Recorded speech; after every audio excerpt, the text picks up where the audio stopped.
Hello दोस्तों, आज हम जानने वाले हैं छायावाद की विशेषताएं।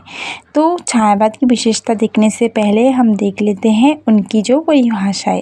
तो डॉक्टर रामकुमार वर्मा के अनुसार जब परमात्मा की छाया आत्मा में पड़ने लगती है और आत्मा की छाया परमात्मा में पड़ने लगती है तब वह क्या कहलाता है दोस्तों? छायावादी कहलाता है। तो इसके बाद हम देख लेते हैं छायावाद की विशेषताएं। तो आज हम देखने जाने वाले हैं छायावाद की विशेषताएं। तो पहला है प्रकृति प्रेम। छायावादी काव्य में प्रकृति के प्रति प्रेम की अभिव्यंजना हुई है। इन कवियों का मन प्रकृति चित्रण में खूब रमा है। यानी कि जो छायावादी कवि है उनकी कविताओं में आप प्रकृति प्रेम की झलक देख सकते हैं।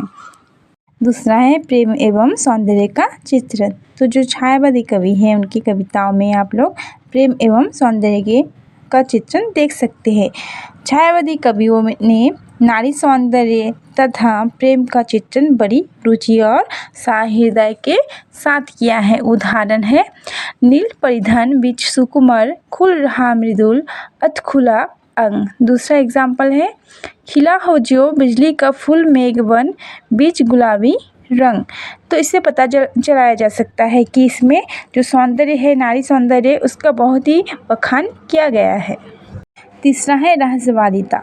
तो जो छायावादी कवि हैं उनकी कविता में एक अलग ही प्राकृतिक रहस्यवादिता मिलता है। जैसे कि छायावादी कविता में अलौकिक प्रेम का चित्रण तो मिलता ही है, साथ साथ दार्शनिक अनुभूति अथवा आध्यात्मिक इस अलौकिक प्रेम में व्यंजित हुई है। यह आध्यात्मिक ही रहस्यवादिता है। उदाहरण है महादेवी वर्मा का बिन भी हूँ मैं तुम्हारी रागिनी भी हूँ, दूर तुमसे हूँ और अखंड सुहागिनी भी हूँ। तो दोस्तों आप लोग देख पा रहे हो कि इसमें एक रहस्यवादिता की छाप है। तो जो छायावादी कवि होते हैं उनकी कविता में क्या मिलता है? एक रहस्यवादिता। तो चौथा क्या है? करुणा और वेदना। जो छायावादी जो कविता है उसमें आपको देखने को मिलेगा प्रकृति के प्रति करुणा। तो छायावाद कविता में वेदना और करुणा की क्या हुई है? अभिव्यंजना। उदाहरण मैं नीर भरी दुख की बदली परिचय इतना इतिहास यही उम्री कल थी मिट आज चली। क्या है? व्यक्तिवाद की प्रधानता, यानी कि खुद के अनुभव की प्रधानता है।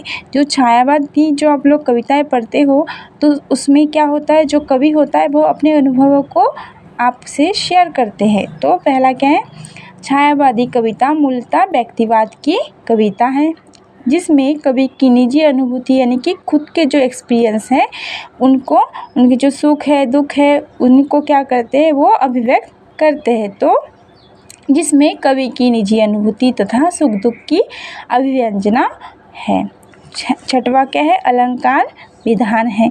तो छायावादी कविता की अलंकार योजना में भी अभिनवता है। मानवीकरण विशेषण जैसे नवीन अलंकारों का भी प्रयोग किया गया है। Thank you for watching.